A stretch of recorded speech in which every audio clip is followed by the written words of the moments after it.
संजय बोले, करुणा व शोक से व्याकुल और सजल नेत्रों वाले अर्जुन से भगवान मधुसूदन ने इस प्रकार कहा। श्री भगवान बोले, हे अर्जुन, इस संकट काल में यह मोह तुम्हें कैसे उत्पन्न हो गया? यह आचरण आर्य पुरुषों को शोभा नहीं देता, क्योंकि इससे न ही स्वर्ग मिलने वाला है और न यश। हे पार्थ, कायर मत बनो, यह तुम्हारे लिए उचित नहीं है। हे परंतप, हृदय की इस तुच्छ दुर्बलता को त्याग कर युद्ध के लिए खड़े हो जाओ। अर्जुन ने कहा, हे मधुसूदन, मैं युद्ध में भीष्म और द्रोण के विरुद्ध बाणों से कैसे लड़ूंगा? हे हरिसूदन, वे दोनों ही मेरे लिए पूजनीय हैं। अपने महानुभाव गुरुजनों को न मारकर मैं भिक्षा का अन्न खाना श्रेष्ठ समझता हूँ, क्योंकि गुरुजनों को मारकर इस लोक में रक्त से सने हुए धन को ही तो भोगूंगा। हम तो यह भी नहीं जानते कि हमें क्या करना उचित है। इनसे हम जीते या वे हमको जीते। इन्हें मारकर हम जीवित नहीं रहना चाहते। वे ही धृतराष्ट्र के पुत्र हमारे सामने युद्ध के लिए खड़े हैं। करुणा रूपी दोष के कारण मेरा मन कर्तव्य के प्रति भ्रमित हो गया है। अतः जो मेरे लिए कल्याणकारी है उसे निश्चित रूप से बताइए, क्योंकि मैं आपकी शरण में हूं। मुझे शिष्य की भांति उपदेश दीजिए। यदि पृथ्वी पर धन धान्य से संपन्न और शत्रुहीन राज्य तथा देवताओं पर आधिपत्य मिल भी जाए तो मुझे ऐसा कोई उपाय नहीं दिखता जिससे इंद्रियों को सुखाने वाला शोक दूर हो जाए। संजय बोले, इस प्रकार यह कहकर अर्जुन ने भगवान श्री कृष्ण से यह कहा, हे गोविंद, मैं युद्ध नहीं करूंगा, और चुप हो गए। हे भरतवंशी धृतराष्ट्र, दोनों सेनाओं के बीच शोक में डूबे अर्जुन से श्री कृष्ण ने मुस्कुराते हुए यह वचन कहे। श्री भगवान बोले, तो उनके लिए शोक करता है जो शोक करने योग्य नहीं है और ज्ञानी जैसे वचन बोलता है, किंतु पंडित जन मरे हुए और जीवित दोनों के लिए शोक नहीं करते। ऐसा नहीं है कि मैं किसी काल में नहीं था या तुम नहीं थे, अथवा ये राजा लोग नहीं थे, और ना ही ऐसा होगा कि भविष्य में हम सब नहीं रहेंगे। जैसे जीवात्मा की यह देह बचपन, जवानी और बुढ़ापा को पार करती है, वैसे ही मृत्यु के बाद जीवात्मा अन्य शरीर को धारण करती है। धीर पुरुष इससे विचलित नहीं होते। हे कौन्तेय, सर्दी गर्मी और सुख दुख इंद्रिय और विषयों के संयोग द्वारा प्रारंभ और अंत होते हैं। वे अनित्य हैं। अतः हे भारत, उनको तुम सहन करो। हे पुरुषर्भ, जो पुरुष दुख और सुख को समान समझकर उससे विचलित नहीं होता, वह मोक्ष के योग्य होता है। असत्य का कोई अस्तित्व नहीं है और सत्य का अभाव भी नहीं है। इन दोनों की वास्तविकता तत्वदर्शी ज्ञानी द्वारा देखी गई है। तू इस अविनाशी तत्व को जान जिससे यह संपूर्ण जगत व्याप्त है। इस अविनाशी का कोई विनाश भी नहीं कर सकता। इस शरीर में आत्मा अविनाशी और अबोध गम्य है। शरीर नाशवान है, इसलिए हे भारत, तू युद्ध कर। जो इस आत्मा को मारने वाला समझता है और जो इसे मरा मानता है, वे दोनों नहीं जानते कि ये आत्मा न मरती है और न मारी जाती है। आत्मा न तो कभी जन्म लेती है और न कभी मरती है, न ही उत्पन्न होकर पुनः न होने वाली है। यह अजन्मा, नित्य, शाश्वत और पुरातन है। शरीर के मर जाने पर भी यह नहीं मरती। हे पार्थ, जो पुरुष आत्मा को अविनाशी, अजन्मे और अव्यय स्वरूप को जानता है, वह कैसे किसी को मार सकता है और कैसे किसी को मरवाएगा। जिस प्रकार मनुष्य फटे पुराने वस्त्रों को त्याग कर नए वस्त्र धारण करता है, उसी प्रकार आत्मा पुराने शरीर को त्याग कर नए शरीर को धारण करती है। इस आत्मा को शस्त्र काट नहीं सकते, अग्नि जला नहीं सकती, जल गीला नहीं कर सकता और वायु सुखा नहीं सकती। इस आत्मा को न छेदा जा सकता है, न जलाया जा सकता है, न गीला किया जा सकता है और न सुखाया जा सकता है। यह नित्य, सर्वव्यापी, अविकारी, अचल और स्थिर स्वभाव वाली सनातन है। इस आत्मा को अव्यक्त, अचिंत्य और अविकारी कहा गया है। इसलिए ऐसा जानकर तुझे शोक नहीं करना चाहिए। हे महाबाहो, यदि तू इस आत्मा को नित्य जन्म लेने वाला और मरने वाला मानता है, तो भी इसके लिए तुम्हें शोक नहीं करना चाहिए। जन्म लेने वाले की मृत्यु निश्चित है और मरने वाले का जन्म निश्चित है। इसलिए जो अटल है उसके विषय में तुम्हें शोक नहीं करना चाहिए। हे भारत, जन्म से पहले सभी प्राणी अव्यक्त थे और मरने के बाद भी अव्यक्त हो जाते हैं, केवल मध्य में प्रकट दिखते हैं। अतः इसमें शोक ही क्या करना। कोई इस आत्मा को आश्चर्य से देखता है और कोई इसका आश्चर्य से वर्णन करता है और कोई आश्चर्य से सुनता है, पर कोई इसे सुनकर भी नहीं समझ पाता। हे भारत, शरीर में रहने वाली इस आत्मा का कभी वध नहीं किया जा सकता, इसलिए किसी भी प्राणियों के लिए तू शोक मत कर। इसलिए अपने धर्म को देखते हुए युद्ध करने में संकोच मत कर, क्योंकि क्षत्रिय के लिए धर्म युद्ध से बढ़कर दूसरा कोई कल्याणकारी कर्तव्य नहीं है। हे पार्थ, वे क्षत्रिय धन्य है जिन्हें ऐसे युद्ध का अवसर प्राप्त होता है। ऐसा युद्ध खुला हुआ स्वर्ग का द्वार है। यदि तू इस धर्म युद्ध को स्वीकार नहीं करता है, तो अपने धर्म और यश को खोकर पाप का भागी बनेगा। सब लोग हमेशा तेरी अपयश को कहते रहेंगे।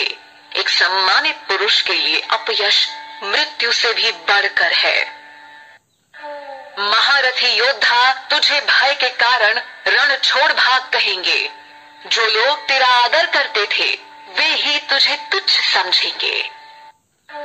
तेरे शत्रु तेरे सामर्थ्य की निंदा करते हुए बहुत से कटु वचन बोलेंगे, फिर उससे अधिक दुख तुझे क्या होगा।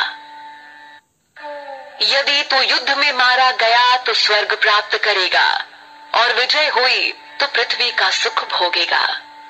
इसलिए हे कौन्तेय, खड़ा हो जा और निश्चय पूर्वक युद्ध कर।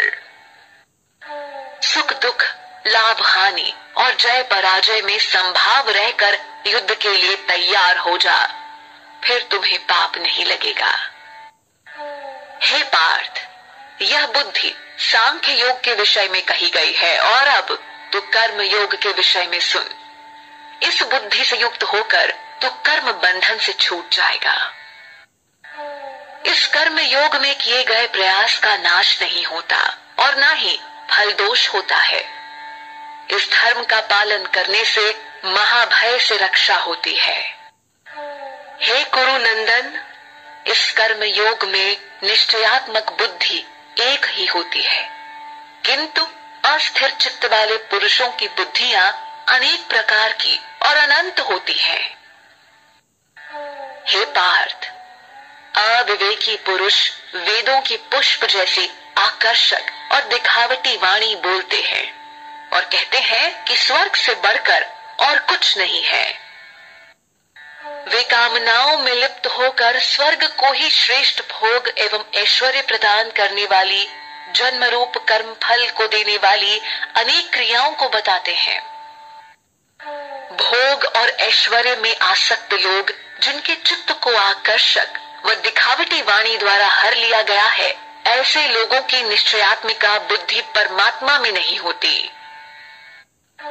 हे अर्जुन, तू वेद के तीनों गुणों से रहित और निर्द्वंद हो जा और नित्य सत तत्व में स्थित होकर योग क्षेम को न चाहते हुए परमात्मा में स्थित हो जा।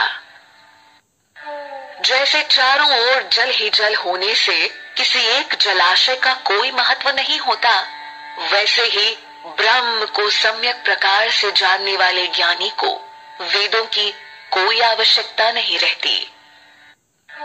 तेरा अधिकार केवल कर्म करने में ही है, फल में कदापि नहीं। इसलिए तू कर्म फल का हेतु मत बन और कर्तव्य न करने में तेरी आसक्ति न हो। हे धनंजय, तू आसक्ति को त्याग कर सिद्धि असिद्धि में सम होकर योग में स्थित हुआ कर्म कर। संभाव ही योग कहलाता है। हे धनंजय, संबुद्धि योग की अपेक्षा सकाम कर्म निम्न स्तर का है। इसलिए तू संबुद्धि की शरण में हो जा, क्योंकि कर्म फल की इच्छा वाले अत्यंत दीन होते हैं। संबुद्धि युक्त मनुष्य इस जीवन में पुण्य और पाप दोनों को त्याग देता है। इसलिए तू योग मार्ग का अनुसरण कर, क्योंकि कर्मों में कुशलता ही योग है। संबुद्धि ज्ञानी जन कर्म फलों को त्याग कर जन्म मृत्यु के बंधन से मुक्त होकर परम पद को प्राप्त करते हैं। जब तेरी बुद्धि मोह रूपी दलदल को पार कर जाएगी, उसी समय तू सुने हुए या सुनने में आने वाले भोगों से विरक्त हो जाएगा। जब अनेक विषयों के सुनने से विचलित हुई तेरी बुद्धि परमात्मा स्वरूप में स्थिर हो जाएगी, तब तू योग को प्राप्त करेगा। अर्जुन बोले, हे केशव, समाधि में स्थित स्थिर बुद्धि वाले पुरुष के क्या लक्षण है? वह कैसे बोलता है, कैसे बैठता है और कैसे चलता है? श्री भगवान बोले, हे पार्थ, जब मनुष्य मन में स्थित सभी कामनाओं को त्याग कर आत्मा से आत्मा में ही संतोष रखता है, तब वह स्थित प्रज्ञ कहलाता है। दुख में जिसका मन विचलित नहीं होता और सुख में जिसकी लालसा नहीं है और जो आसक्ति भय व क्रोध से मुक्त है, ऐसा मुनि स्थिर बुद्धि वाला कहलाता है। जो पुरुष सर्वत्र स्नेह रहित है तथा शुभ या अशुभ होने पर न तो प्रसन्न होता है और न दुखी होता है, वह प्रतिष्ठित बुद्धि वाला कहलाता है। जैसे कछुआ अपने अंगों को समेट लेता है, वैसे ही जब कर्म योगी अपने इंद्रियों को इंद्रिय विषयों से हटा लेता है, तब उसकी बुद्धि स्थिर होती है। इंद्रियों से विषयों को हटाने वाले पुरुष के विषय तो निवृत्त हो जाते हैं, पर भोगों में आसक्ति बनी रहती है। किंतु स्थित प्रज्ञ पुरुष परमात्म तत्व का अनुभव होने से निवृत्त हो जाता है।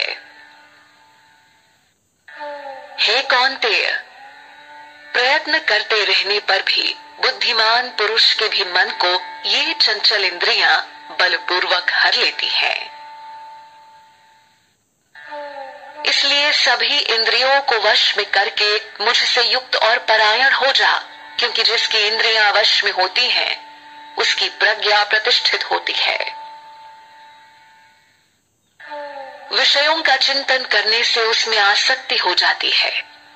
आसक्ति से कामना और कामना पूरी न होने से क्रोध उत्पन्न होता है। क्रोध से मूढ़ता उत्पन्न होती है और मूढ़ता से स्मृति भ्रम हो जाती है। स्मृति भ्रम होने से बुद्धि का नाश होता है और बुद्धि के नाश होने से मनुष्य अपनी स्थिति से गिर जाता है।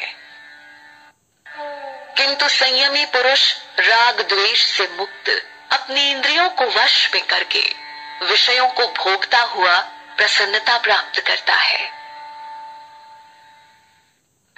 शांति मिलने पर सभी दुखों का अंत हो जाता है और प्रसन्न चित्त वाले की बुद्धि शीघ्र ही स्थिर हो जाती है। जो बुद्धि योग से युक्त नहीं है उसकी इंद्रियां और मन वश में नहीं होते और न ही उसकी बुद्धि स्थिर होती है। बुद्धि स्थिर न होने से शांति नहीं मिलती, बिना शांति के सुख नहीं मिलता। जब मन विषयों में विचरता हुआ इंद्रियों के पीछे दौड़ता है तब इंद्रियां उसकी बुद्धि को हर लेती हैं, जैसे जल में प्रचंड वायु नाव को। इसलिए हे महाबाहो, जिसकी इंद्रियां सब प्रकार से जिसके वश में होती हैं, उसकी बुद्धि स्थिर है। सभी प्राणियों के लिए जो रात्रि है उसमें संयमी पुरुष जागता है और जब सब प्राणी जागते हैं तब मुनि के लिए रात्रि है। जैसे नदियों का जल चारों ओर से आकर समुद्र में मिलने पर समुद्र अपनी मर्यादा में अचल और शांत रहता है, वैसे ही संयमी पुरुष बिना विकार उत्पन्न किए परम शांति को प्राप्त होता है, कामनाओं को चाहने वाला नहीं। जो मनुष्य सभी कामनाओं को त्याग कर मिथ्या अहंकार वासना और ममता रहित होकर विचरता है वह शांति को प्राप्त होता है। हे पार्थ, यह ब्रह्म प्राप्ति की स्थिति है। इसे प्राप्त कर कोई कभी मोहित नहीं होता। यदि अंत काल में भी इसी स्थिति में स्थिर रहे तो ब्रह्म निर्वाण की प्राप्ति हो जाती है। संजय उवाच